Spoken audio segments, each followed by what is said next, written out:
The message was right there on her phone, staring back at me like a slap in the face. Can't wait to see you tonight, babe.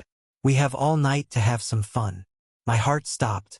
I stood frozen in the doorway, my mind racing as I tried to process what I was seeing. Rachel, my wife, had been hiding this from me for who knows how long. The man's name was Jake, and the words between them weren't just playful. They were intimate, charged with something far deeper than just a simple fling. I had suspected something for weeks, the late nights, the strange coldness when we were together, the way her phone was always out of sight when I was around. But this was proof. I never thought I'd be the guy who would catch his wife in the act, but here I was, staring at a betrayal so sharp, I could almost feel the knife in my chest. I couldn't move. My hands trembled, and my mind tried to catch up with the shock. In the back of my head, something else clicked into place. My daughter, Lily, she knew. She had been part of it, helping Rachel cover her tracks. I had been blind to it all. I had trusted them both. But now the truth was out, and everything was about to change. I could feel my chest tighten as I stood there, paralyzed by the realization. The phone sat there on the counter like a ticking time bomb. I knew I had to confront her, but every part of me was screaming to run, to escape the crushing weight of what I had just discovered. My mind raced, trying to think of the right words, but nothing came. The silence between us had already become a chasm too wide to cross. My eyes didn't leave the phone for what felt like hours, even though it was only a matter of seconds. I could hear Rachel moving around in the bedroom, humming to herself, completely unaware that everything had just changed. I didn't know how I was going to do it, but I had to confront her. I had to know the truth. I grabbed the phone with a shaking hand and walked towards the bedroom. My heart thudded painfully in my chest, each beat echoing louder than the last. As I stepped into the bedroom, I saw Rachel sitting on the edge of the bed, flipping through a magazine as if nothing was wrong. "Rachel," I said, my voice trembling slightly. Her head snapped up, and I saw the confusion flicker across her face. "What's going on?" she asked, her tone almost too calm. My eyes didn't leave the phone, still clenched tightly in my hand. "We need to talk." Her eyes widened, and for a moment, I thought I saw a panic flicker across her face, but it was gone just as quickly. "Talk about what?" she asked, her voice steady, too steady. I couldn't hold it in anymore. "Who's Jake?" I asked, my voice rough. The words hung in the air between us, charged with a venom I had never known I could summon. Rachel froze, her lips pressing together in a tight line. She began, but her words trailed off, and she looked away, avoiding my gaze. "It's not what you think," she muttered, almost under her breath. "Not what I think?" I repeated, disbelief coating my voice. "You've been texting him like that for months, Rachel. You've been lying to me, hiding everything from me, and now you're going to tell me it's not what I think." My voice cracked on the last word, a wave of emotion flooding over me that I couldn't contain. She looked at me for a moment, then sighed, rolling her eyes as if this was all some inconvenience. "It's not like that, okay?" she said dismissively. I was just having fun. It doesn't mean anything. You know how I am. You know I don't really take anything seriously." "Fun?" My voice dropped to a low growl. "You're calling this fun?" I took a step toward her, the phone still in my hand. "You've been sleeping with him, haven't you? You've been betraying me this whole time, lying to my face, and you call it fun?" Rachel looked at me with something close to contempt. "You really don't get it, do you?" she sneered. "You've been so wrapped up in your work. You never even noticed how much I was suffering. You don't listen to me. You don't pay attention to me. I had needs. Jake was there for me when you weren't." A wave of anger surged through me, hotter than anything I had ever felt. "So you thought it was okay to just cheat on me? To throw everything we built away for some guy you met online?" I felt like I couldn't breathe, like the words were choking me. Rachel didn't even flinch at the accusation. "It's not like you're some angel either," she shot back, standing up from the bed. "You're always gone, always busy. I'm lonely." What was I supposed to do? Sit around and wait for you? My head was spinning. This wasn't happening. This couldn't be real. She was standing there, blaming me for everything. Her tone was cold, dismissive, as if what she had done was justified. Lily knows, doesn't she? I asked, the words escaping before I could stop them. Her expression faltered for just a second, but it was enough to confirm my worst fear. Don't drag her into this, Rachel snapped, her voice now sharp and defensive. She doesn't know anything. I'm not stupid, I shot back. She's been covering for you, hasn't she? She's been helping you lie to me. You've been lying to me for months, and now you're going to act like it's my fault. Rachel didn't answer. Instead, she crossed her arms over her chest, her eyes narrowing. You don't get it, do you? She repeated, almost smugly. This is just how things are. People cheat. People get bored. You can either deal with it or you can leave. But I'm not going to sit here and listen to you lecture me about what I should or shouldn't do. The anger inside me was boiling over now, threatening to explode. I didn't know what to do with it. I wanted to yell, to scream, to throw something. But instead, I stood there, trying to hold on to whatever was left of my composure. This isn't just some stupid mistake. Rachel, I said quietly, my voice thick with emotion. This is a betrayal. You've destroyed everything. You've lied, and you've made me feel like I was the one who was wrong. I don't even recognize you anymore. She shrugged, a look of indifference on her face. I'm sorry you feel that way, but it's done. I've moved on, and I don't think you're ever going to be able to forgive me for it. In that moment, I realized something. Rachel wasn't sorry. She wasn't even remotely remorseful. She didn't care. All the years we had spent together, all the love I thought we had, it meant nothing to her. She had already moved on. I was just the guy she kept around for convenience. I could feel the finality of it, like a door slamming shut in my face. And just like that, I knew. This was the end. There was no going back. The silence between us was deafening, and for a few moments, I just stood there, staring at her. The words had been said, the truth had been revealed, but somehow, the weight of it all still hadn't fully hit me. Rachel wasn't apologizing. She wasn't begging for forgiveness. There was nothing but cold indifference in her eyes. The woman I had loved, the woman I had trusted with everything, had disappeared, replaced by someone I didn't recognize. I turned away from her, my chest tight, my stomach a knot of anxiety and anger. The anger was building inside me, but it wasn't just the betrayal that was driving it. It was the fact that Rachel didn't even seem to care. She didn't care about me, about what we had, or about the years we'd spent building our life together. It felt like a punch in the gut, harder than anything I'd ever felt before. This wasn't just about an affair. It was about the destruction of everything I thought I knew. I left the bedroom without saying another word. I couldn't stand to be in the same room with her anymore. Not when I could feel the anger and pain eating me from the inside out. I needed to get away. I needed space to think, to process what had just happened. But the thought of her, of what she had done, kept replaying in my mind over and over again. I grabbed my keys and stormed out of the house, barely noticing the cold air as it hit me when I stepped outside. My hands were shaking, my heart still pounding in my chest. My mind was a whirlwind of thoughts, none of them making sense. How had things come to this? How had I been so blind to everything happening right under my nose? The drive felt like it took hours, though it was only a few minutes before I parked by the lake. The water was still, almost eerily calm, but my thoughts were anything but. I could feel the tears welling up in my eyes, but I forced them back. I wasn't going to cry, not for her, not for someone who had betrayed me so completely.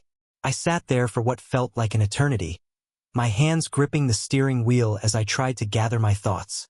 The anger was still there, bubbling beneath the surface, but there was something else now too. Sadness. A deep, aching sadness that made it hard to breathe. I had loved her. I had trusted her with everything. And now she was gone, replaced by someone who had no qualms about lying, cheating, and using me. I tried to think back to the good times, the moments when things had felt right. The memories of us laughing together, of sharing our dreams, our hopes for the future. But it was hard to hold onto those memories now. They felt tainted, as if everything had been a lie. Every "I love you" now seemed hollow, every promise broken. As I sat there, the reality of the situation started to settle in. Rachel wasn't sorry. She wasn't upset. She wasn't even ashamed. She had already moved on, and now it was my turn to figure out what came next. But what was I supposed to do? How do you move on from something like this? How do you rebuild your life when the one person you thought you could trust has shattered it all? I knew what the right thing to do was. I had to confront her again. I had to make sure that she knew that I wasn't just going to let her walk away from this, that I wouldn't just sit back and let her destroy everything without facing the consequences. But even as I thought about it, a part of me knew it wouldn't make a difference. She wouldn't care. She had already made up her mind. She had already chosen him. But I wasn't going to let her get away with it. I wasn't going to let her think she could just walk all over me and destroy everything we had. I would make her regret it.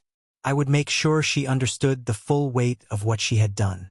I sat there for a long time, my mind working through the emotions, the pain, and the anger. Eventually, I knew what I had to do. I had to take control. I had to show her that I wouldn't be the victim in this. That I wouldn't just let her cheat and lie without facing the consequences. I had to take back my life. I started the car and drove home, the anger building inside me. I wasn't sure what I was going to say when I walked through that door. I wasn't sure what was going to happen next. But I knew one thing for sure. I wasn't going to let her win. Not like this. Not after everything. The drive back home felt like a lifetime, but I knew I couldn't avoid this any longer. The thoughts swirling around in my head were relentless, like an unending storm. It wasn't just about confronting Rachel anymore. It was about reclaiming control over my life. She had made her choices, and now I had to make mine. As I pulled into the driveway, the house looked the same as it always had, but everything felt different. The walls that had once felt comforting now felt like a prison. The door, which I'd always opened with a sense of familiarity and warmth, suddenly felt like an obstacle. I wasn't sure what to expect when I walked through it, but I knew I couldn't just sit back and let things fall apart without doing something about it. I took a deep breath and stepped out of the car. The cold night air hit me, but I didn't feel it. My mind was consumed with everything that had just happened, every lie that had been uncovered, and the undeniable reality that Rachel had chosen someone else. I didn't know how long it had been going on, how deep this affair ran, but I was certain of one thing. I wasn't going to sit idly by and let it destroy me. The front door clicked as I opened it, and the familiar scent of home, of her, hit me like a wave. I walked through the hallway and into the living room, where Rachel was sitting, scrolling through her phone. She looked up when I entered, but there was no surprise on her face. It was almost as if she had expected this moment to come. She didn't flinch, didn't try to hide the phone or make any attempt to make this situation better. She was so detached, so indifferent, that it made my blood boil. "Rachel," I said, my voice cold and steady despite the storm raging inside me. "We need to talk." She didn't even bother to pretend she didn't know what I was talking about. "What is there to talk about?" she replied, her voice as dismissive as ever. "We already talked. It's done. It's over." I felt a wave of disgust wash over me at the way she spoke. "It's over for you, is that it?" I asked, taking a step closer. "Just like that, you're moving on without a second thought?"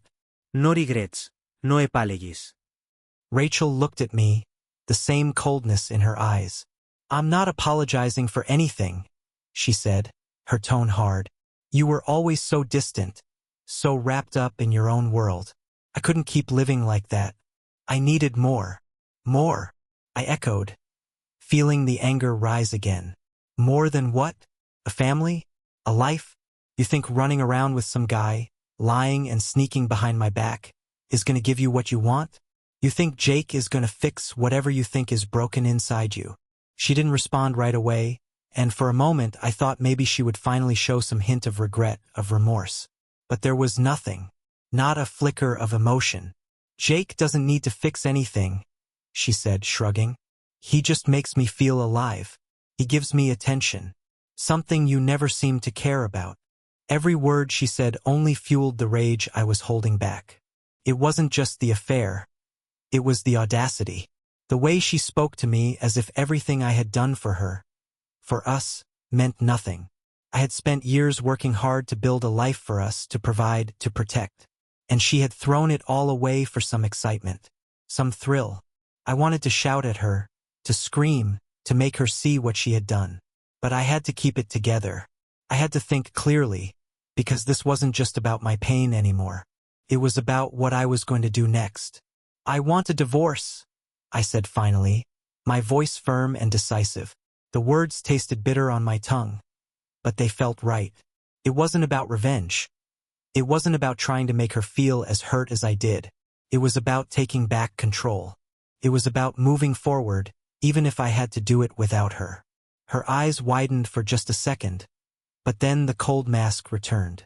"Fine," she said flatly, as if she had already anticipated my decision. "You'll get your divorce. It's not like I'm going to fight you on it." I was shocked by how easily she agreed. No fight, no begging, no attempt to salvage anything. It was like she had already given up on us long before I had discovered the affair. I turned to leave the room, but something inside me made me stop. "And Lily?" I asked, my voice suddenly small. "You think she doesn't know? That she hasn't seen everything happening?" Rachel scoffed. "Don't involve her in this," she snapped. "She's old enough to make her own choices. And besides, it's none of your business what she thinks. We're all adults here." I couldn't believe what I was hearing. It wasn't just the affair that had broken me. It was the complete lack of care. The way she had dragged our daughter into this mess without a second thought. "Don't worry," I said, turning back around and walking toward the door. "I'll handle it, but you'll have to live with what you've done. The lies, the betrayal, the manipulation. It's all on you now."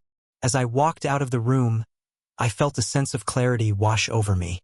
The anger hadn't disappeared, but it was no longer consuming me. I knew what I had to do. I had to rebuild my life piece by piece. It wouldn't be easy. The road ahead was going to be long and painful, but I wasn't going to let Rachel or Jake or anyone else take control of my story anymore.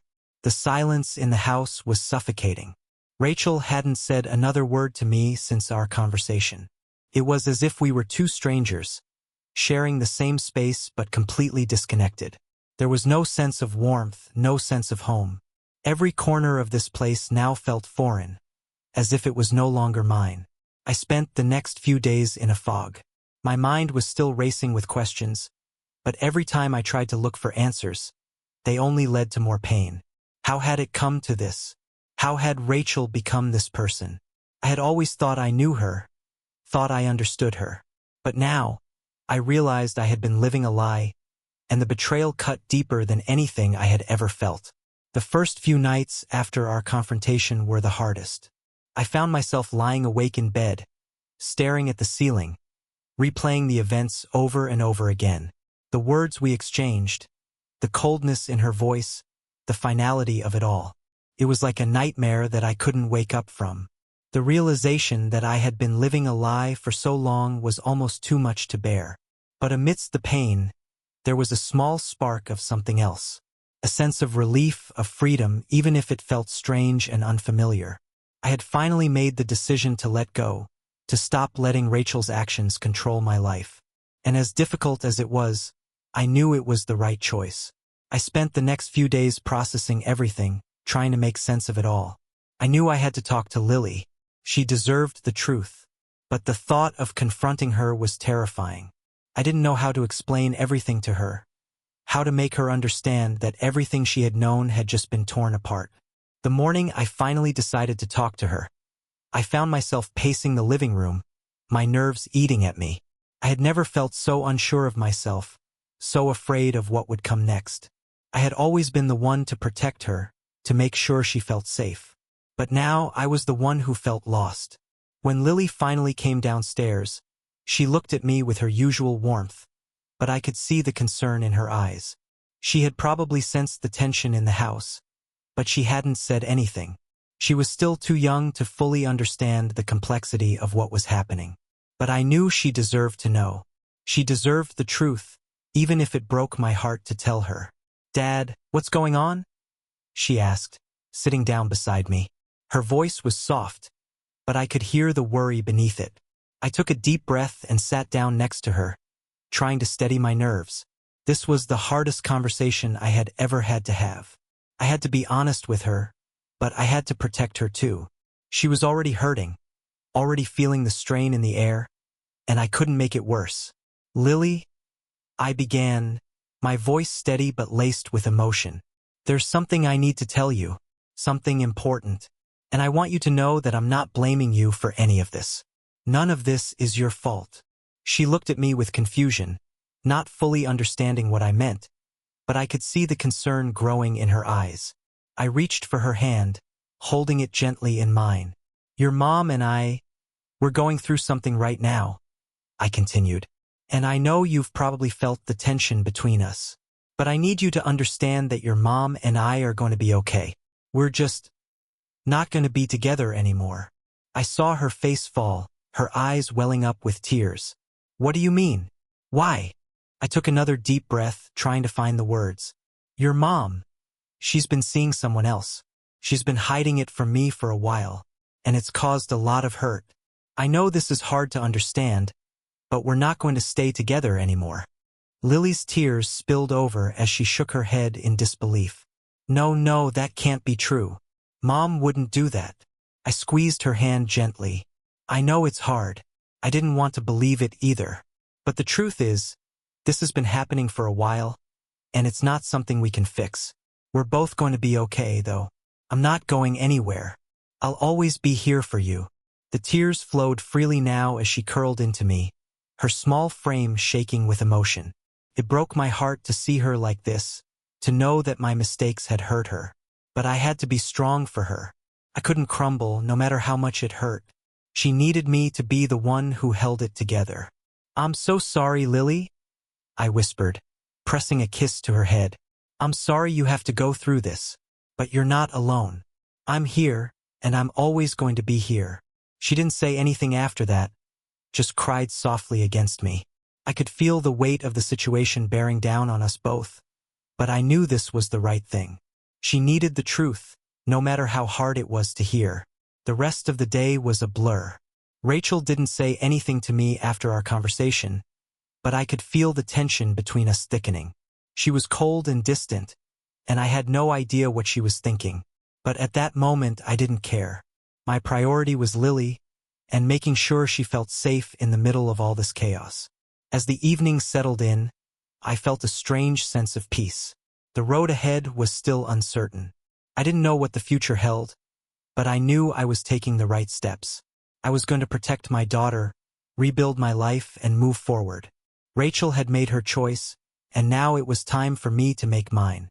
The following days passed in a blur of silence and paperwork. Rachel had packed her things in haste, leaving the house just as quickly as she had slipped into an affair. We had already discussed the divorce, and while it felt surreal, there was a sense of finality in her absence. For the first time in weeks, I found myself breathing without the constant weight of betrayal pressing down on my chest. But even as the space around me cleared, the emotional wreckage remained, scattered through every corner of the house. I was no longer living in the home I had once known. The walls seemed to whisper memories of what was, and it was difficult to ignore the residue of a love that had been so thoroughly destroyed. Yet, amid the desolation, I knew I had to keep moving forward.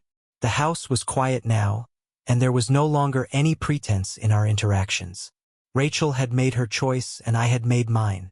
The only thing left to do was rebuild. It wasn't easy, though. My mind constantly wandered back to the anger, the hurt, the betrayal.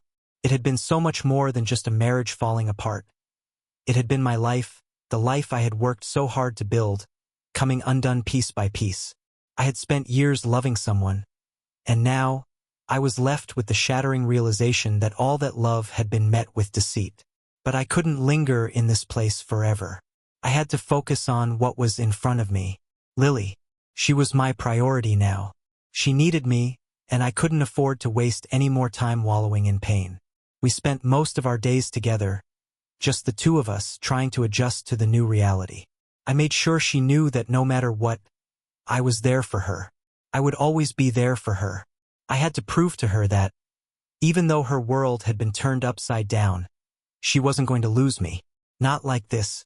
One night, as we sat on the couch watching a movie, I noticed her staring at me.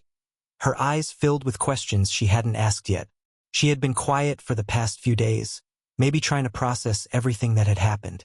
It broke my heart, seeing her so lost, but I knew I couldn't shield her from the truth. I had to be the one to help her navigate it. "Dad," Lily said softly, her voice barely above a whisper. "Why did Mom do it?" I froze. I knew this question was coming, but hearing it out loud made the reality of everything even more painful. I didn't know how to answer her, how to make her understand the mess that Rachel had made of everything. But I knew that lying wasn't an option. I had already given her the truth once, and I couldn't go back on it now. "I don't know, sweetheart," I said quietly, my heart breaking. People sometimes make choices that hurt others. They think they want something different, and they forget what they already have. But that doesn't make it right. It doesn't make it okay. She looked at me with confusion and sadness in her eyes. But did she stop loving us? I swallowed hard, trying to find the right words. I think sometimes people forget what love really is. They forget what it takes to make it work. Your mom, she made some bad choices, but that doesn't mean she didn't love us. Maybe she just didn't know how to love the right way. Lily didn't respond immediately, and I could tell she was processing everything. The pain in her eyes was hard to bear, but I knew this was a part of her growing up. She would learn the hard lessons of life, just like I had. "I still miss her," she said, her voice small. I nodded, pulling her into a hug. "I know you do, but you know what? We're going to be okay. We're going to make it through this. I'm here for you, and you're never going to lose me." She clung to me, and in that moment, I realized that everything I had gone through, every ounce of pain, every betrayal, was worth it if it meant that I could give Lily the stability she needed to heal. We were both hurt, but we still had each other. And that was enough. The divorce process was slower than I had anticipated. Rachel, despite her cold demeanor, wasn't as quick to finalize things as I expected. She wanted to drag it out, perhaps because of the financial implications or maybe because she wasn't ready to admit the full extent of her actions. But no matter what, I wasn't backing down. I had already made my decision. She had chosen her path, and now I was choosing mine. There were meetings with lawyers, countless signatures, and many late nights spent wondering how I had ended up here. The financial division, the custody arrangements, everything felt like a whirlwind. But I couldn't allow myself to be distracted. My focus remained on Lily. I had to make sure that she had everything she needed, even when the rest of my life was crumbling. Rachel and I had very little communication during the process, and that suited me just fine. The few times we did speak, I kept it civil. No bitterness, no hostility. There was no need to add fuel to the fire. I had moved past the anger, and now it was about protecting my future, protecting my daughter's future. I had to make sure that the chaos of our past didn't define the rest of our lives. One afternoon, after an exhausting day of back-and-forth negotiations with our lawyers, I sat down on the couch, feeling drained. I was doing everything I could to keep things together, but sometimes the weight of it all felt too much. I had to keep moving forward. I couldn't let this situation define me, define my family. That night, as I lay in bed, I thought about what had come before. The good times with Rachel, the moments we had shared, the laughter, the love. But those moments were gone, and all I had left were the lessons learned from the wreckage of a life that no longer existed. I could hold on to the anger, the betrayal, but I knew that wouldn't help anyone. I had to focus on what mattered now. Lily, my daughter, she needed me to be strong. She needed me to show her that there was a way out of this pain, that we could heal, that life could go on. The days had started to blend together. Time, once something I had always taken for granted, now seemed like an elusive concept, slipping through my fingers. The routine was becoming more of a refuge than a burden. Each day I woke up, made breakfast for Lily, and tried to navigate the chaos of our new reality. The emotional weight was still heavy, but as time passed, I began to realize that I wasn't as lost as I thought. I was beginning to find a new sense of purpose, a new sense of self. Lily and I had developed a rhythm, a silent understanding that we didn't need to speak about everything all the time. There were moments of joy, of laughter, and even moments of peace. I had made peace with the idea that things wouldn't be the same, that the life I had once known was forever gone. But that didn't mean there was no future. It just meant that I had to start from scratch to build something new from the rubble. I had hoped that once the divorce was finalized, the emotional toll would lessen. But something unexpected happened. One evening, as I was cleaning up after dinner, the phone rang. I saw the caller ID, and my stomach twisted. It was Rachel. I hadn't spoken to her directly in weeks. The divorce was in its final stages, and there was no reason for her to call me unless something had changed. I hesitated, but then decided to pick up. Part of me was curious. Part of me needed to know if she was about to make one last attempt to explain herself or manipulate the situation in her favor. "Hello," I answered, my voice steady but cautious. "Hi." Rachel's voice came through the line, colder than I had remembered. It was a strange mix of indifference and something else I couldn't quite place. "We need to talk." My heart skipped a beat. We needed to talk? What could she possibly have to say now, after everything? "I don't think there's much to say anymore, Rachel," I replied, keeping my voice calm. "We've both made our decisions, and the divorce is almost done. There's nothing left for us to discuss." But she didn't let up. "No, you don't understand," she insisted. I made a mistake, okay? I know I messed up, and I know I can't undo what's been done, but I want to explain. I need to explain." I took a deep breath, my fingers tightening around the phone. The last thing I wanted to do was revisit the past, but I knew that I couldn't keep avoiding it. Maybe there was some piece of closure I needed. "All right," I said, my voice firm but curious. "Explain then, but don't expect me to feel sorry for you." There was a brief pause before she spoke again, her voice shaky this time. "It's not about me feeling sorry. I didn't want to lose you, and I didn't know how to fix things. I got caught up in the wrong thing. I wasn't thinking." The words were coming out so fast. I could tell she was nervous. She wasn't the same Rachel I had known. Her tone lacked the arrogance, the dismissiveness she had shown when she'd confronted me weeks ago. This sounded like someone who was truly remorseful, or at least trying to convince herself that she was. I stayed silent, letting her speak, but my mind was working overtime. Was she really sorry? Or was this just another manipulation, another attempt to get me back into her life, to regain some semblance of control? "I didn't realize how much I had hurt you," Rachel continued, "and I didn't know how to fix it. But I know now that I've destroyed everything we had. And I hate myself for it." Her words hit me harder than I expected. I had spent so many nights imagining what this conversation would sound like, but I had never pictured it like this. Part of me wanted to scream at her, to tell her how much she had ruined, how much she had taken from me. But another part of me, one I didn't even recognize, felt a strange sense of sympathy. "I don't know if I can believe you anymore, Rachel," I said quietly, the truth finally sinking in. "You lied to me, you broke my trust, and you betrayed me. I don't know how to move past that." There was a long silence on the other end of the line. I could hear her breathing, slow and steady. It felt like the world had stopped for that moment, as if we were both waiting for something to happen, something to change. "I don't expect you to forgive me," she said after a while, her voice barely a whisper. "I just want you to know that I'm sorry. I never wanted to hurt you. I was selfish, and I see that now. I can't change the past, but if there's any way I can make things right, I want to try." I wanted to say something, to give her an answer, but the words wouldn't come. What was there to say? What could I say? My mind was clouded with the emotions that had been buried for so long. Could I ever trust her again? Could I ever forgive her? "I don't know what to say," I finally admitted. "Maybe one day I'll understand why you did what you did. But right now, I can't. I need to move on, Rachel. For me. For Lily." I heard her take in a sharp breath. "I understand," she said, her voice breaking slightly. I'm sorry.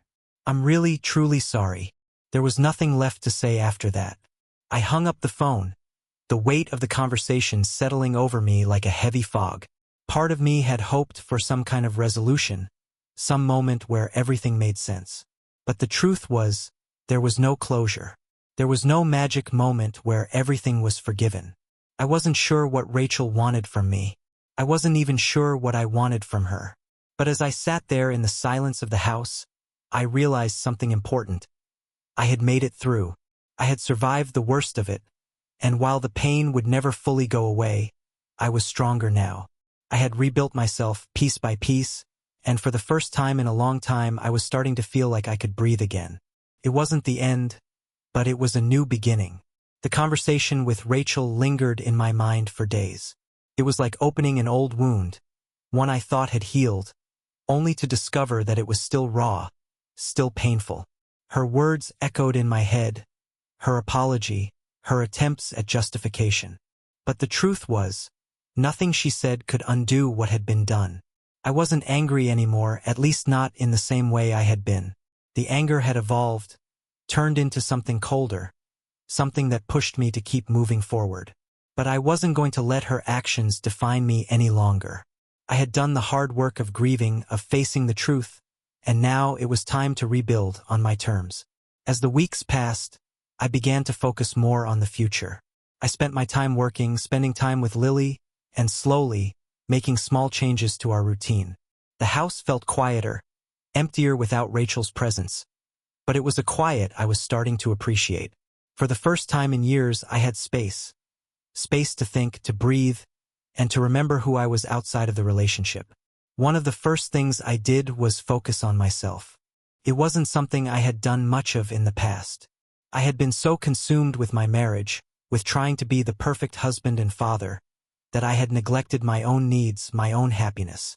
It was time for me to rediscover who I was. I started working out again. It had been years since I'd done anything for myself physically, and it felt good to push myself. Each workout, each step, was a small act of reclaiming control over my life. The sweat, the burn, the feeling of pushing past my limits. It was a release. It was my way of telling myself that I was still strong, that I could still handle whatever life threw at me. I also started picking up old hobbies, things I had put aside over the years. I dusted off the guitar and began playing again, remembering the joy it had once brought me. I read books I had forgotten about, watched movies I hadn't seen in years.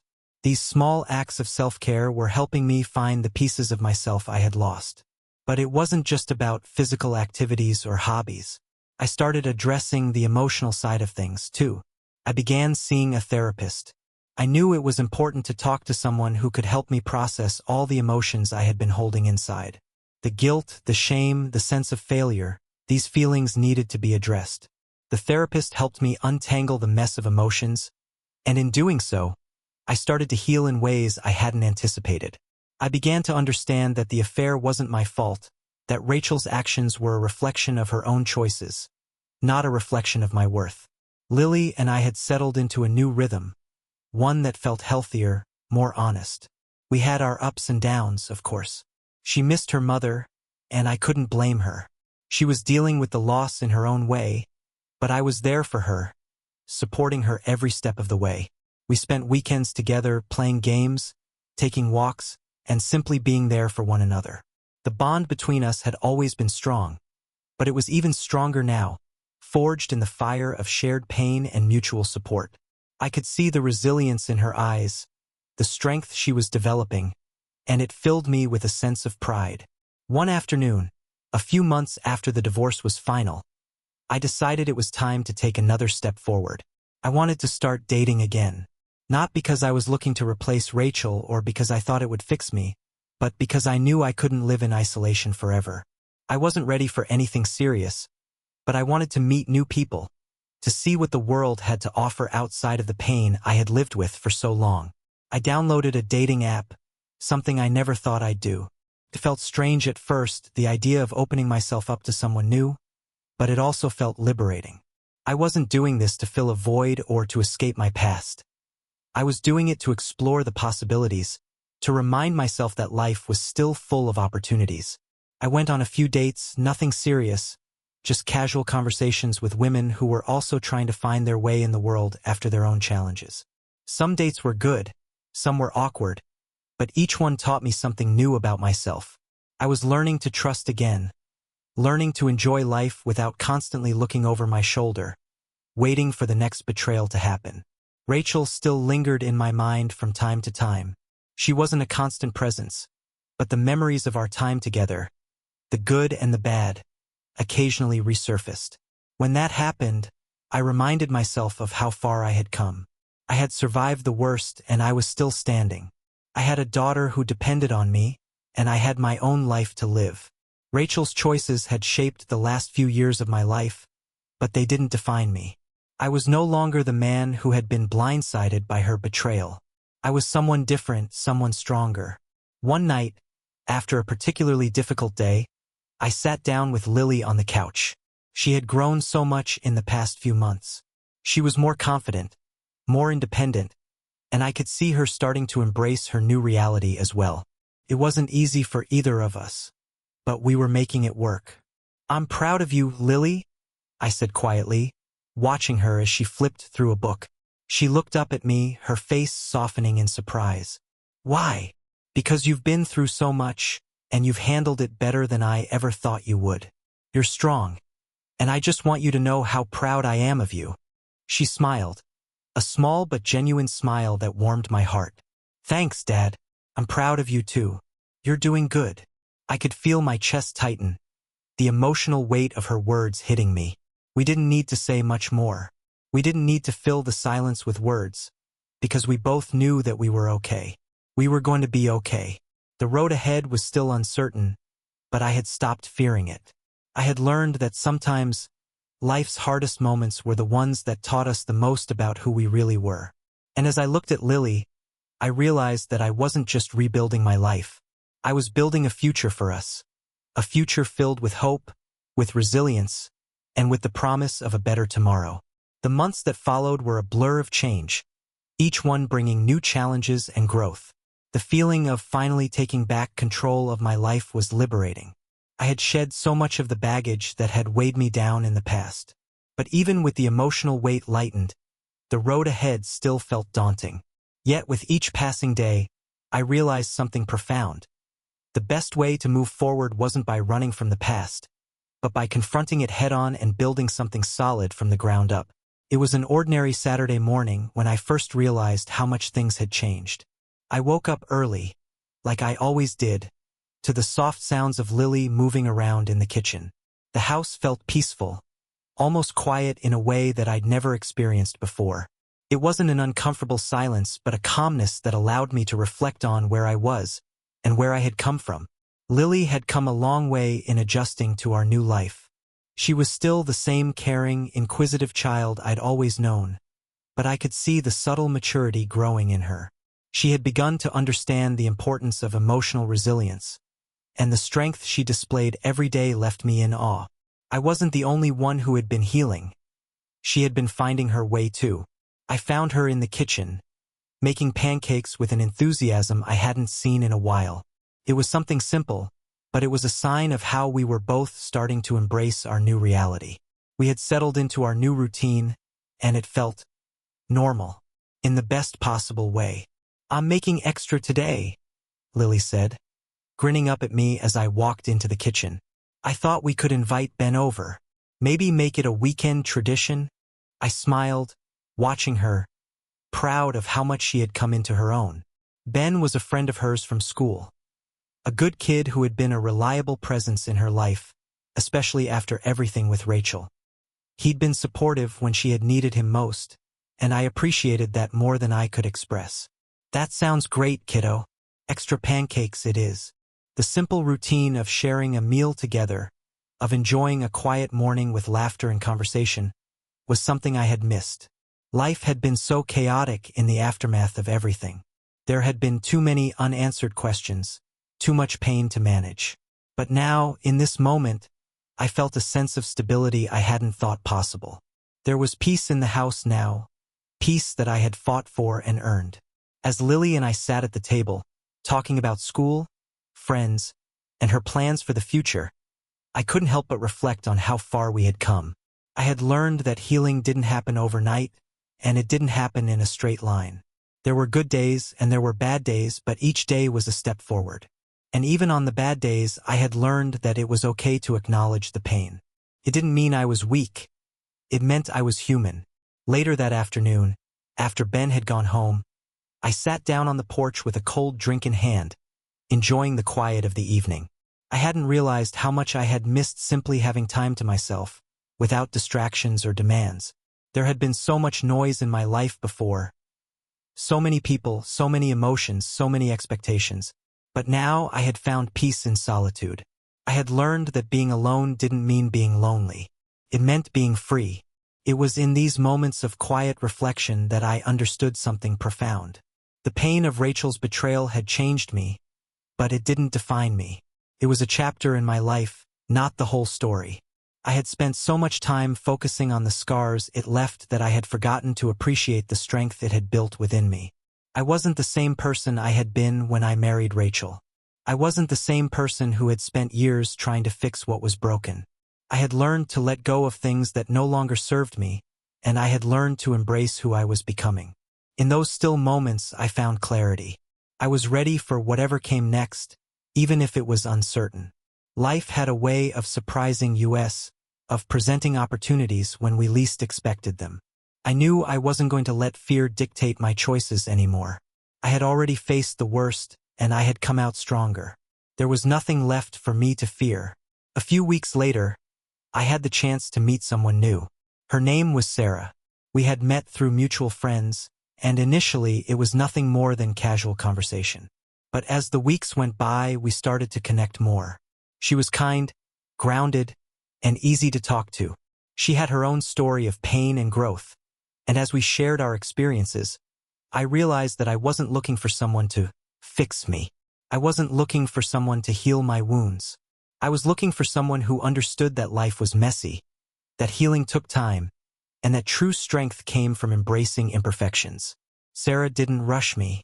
She didn't expect anything from me except for honesty, and that was something I hadn't had in a relationship in a long time. With her, I felt no pressure. We simply enjoyed each other's company, and I began to realize that I wasn't just recovering from the pain Rachel caused. I was thriving in spite of it. But even as I navigated this new possibility, I reminded myself that I wasn't in a rush. I wasn't looking to rush into anything serious, not because I didn't care about Sarah, but because I had learned that I needed time to fully heal. I needed to rediscover my own happiness before I could fully share it with someone else. One night, after a long day at work, I sat down with Lily again. We were reading together, our usual routine on the weekends. It was something we had been doing for months, a way to unwind and connect. As we sat together, I realized that the bond between us had only grown stronger through all of this. The pain of the past had pulled us together, and now we were moving forward, creating our own future. "I've been thinking about something," I said, breaking the silence. "You and we've been through a lot, huh?" Lily nodded, looking up at me. "Yeah, but we've made it, right?" I smiled at her, feeling a wave of pride wash over me. "Yeah, we have. And you're doing great, kiddo. We both are." It wasn't about getting back to what we had before. It was about creating something new, something stronger. It wasn't about the past. It was about the future we were building, one step at a time. I had learned that no matter what had happened to me, no matter how painful or difficult things had been, I was still here. I had survived. I was stronger. And the best part? I wasn't alone. Months passed, and with each one, I felt myself further distancing from the past. Life had a funny way of moving forward, even when you felt like you were stuck. The pain had softened, though it had never completely vanished. But I was learning that pain wasn't something to fear. It wasn't something that had to define me or hold me back. The lessons I had learned, the strength I had found, were far more significant than the betrayal I had endured. Lily had blossomed into a young woman full of potential, hope, and kindness. I had always known she was strong, but seeing her now, seeing the way she handled life's challenges, made me incredibly proud. She wasn't the same girl who had been shaken by the fallout of our family's collapse. She had grown into someone who knew that life wasn't always easy, but that didn't mean it wasn't worth living to the fullest. We had gone on countless trips together. Simple weekend getaways or just visiting parks and local museums. These were the moments that mattered, the moments that filled our lives with memories we would cherish. Rachel was no longer a part of those memories, and I was okay with that. It was hard, for sure, but I knew that we were forging our own path. The path ahead was ours to walk, not defined by anyone else's actions. One evening, as we sat down for dinner, just the two of us, as usual, Lily looked at me with a thoughtful expression. She had been quiet for a while, something I had come to notice when she was processing something important. "Dad," she said slowly, "do you think I'll ever see Mom again?"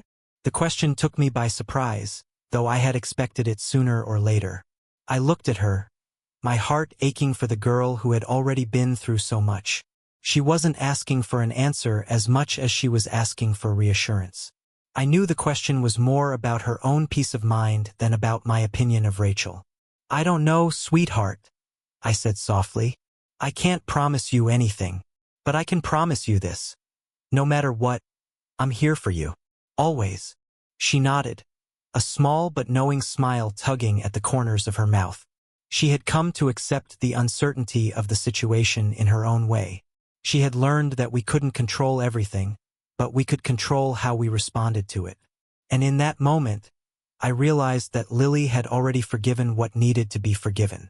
She had accepted the past and was learning to move forward just like I was.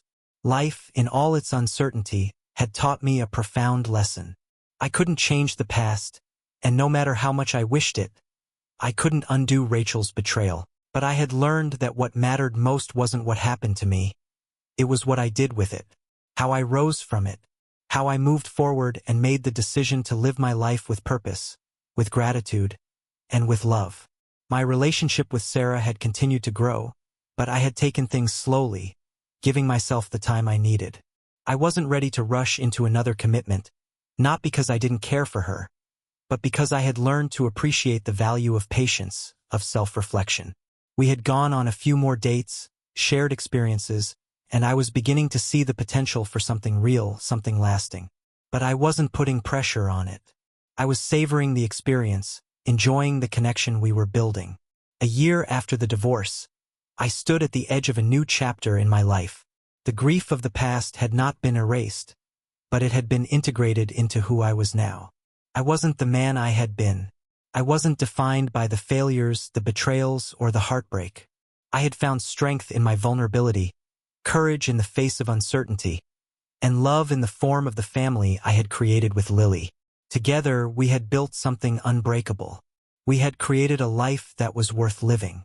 Looking back on everything, on Rachel, on the pain, on the loss, I realized that all the pieces of my story had led me here, to this moment, to this life, and I wouldn't change a thing. The journey wasn't easy, and there were still days when the wounds of the past stung. But I had learned that healing wasn't linear. It was messy. It was beautiful. It was unpredictable. And in the end, it was worth every step. I was ready for whatever came next, not because I was invincible, but because I had learned that even the darkest moments could lead to light. And with Lily by my side, with the lessons I had learned, I was more than ready to embrace the future, whatever it held.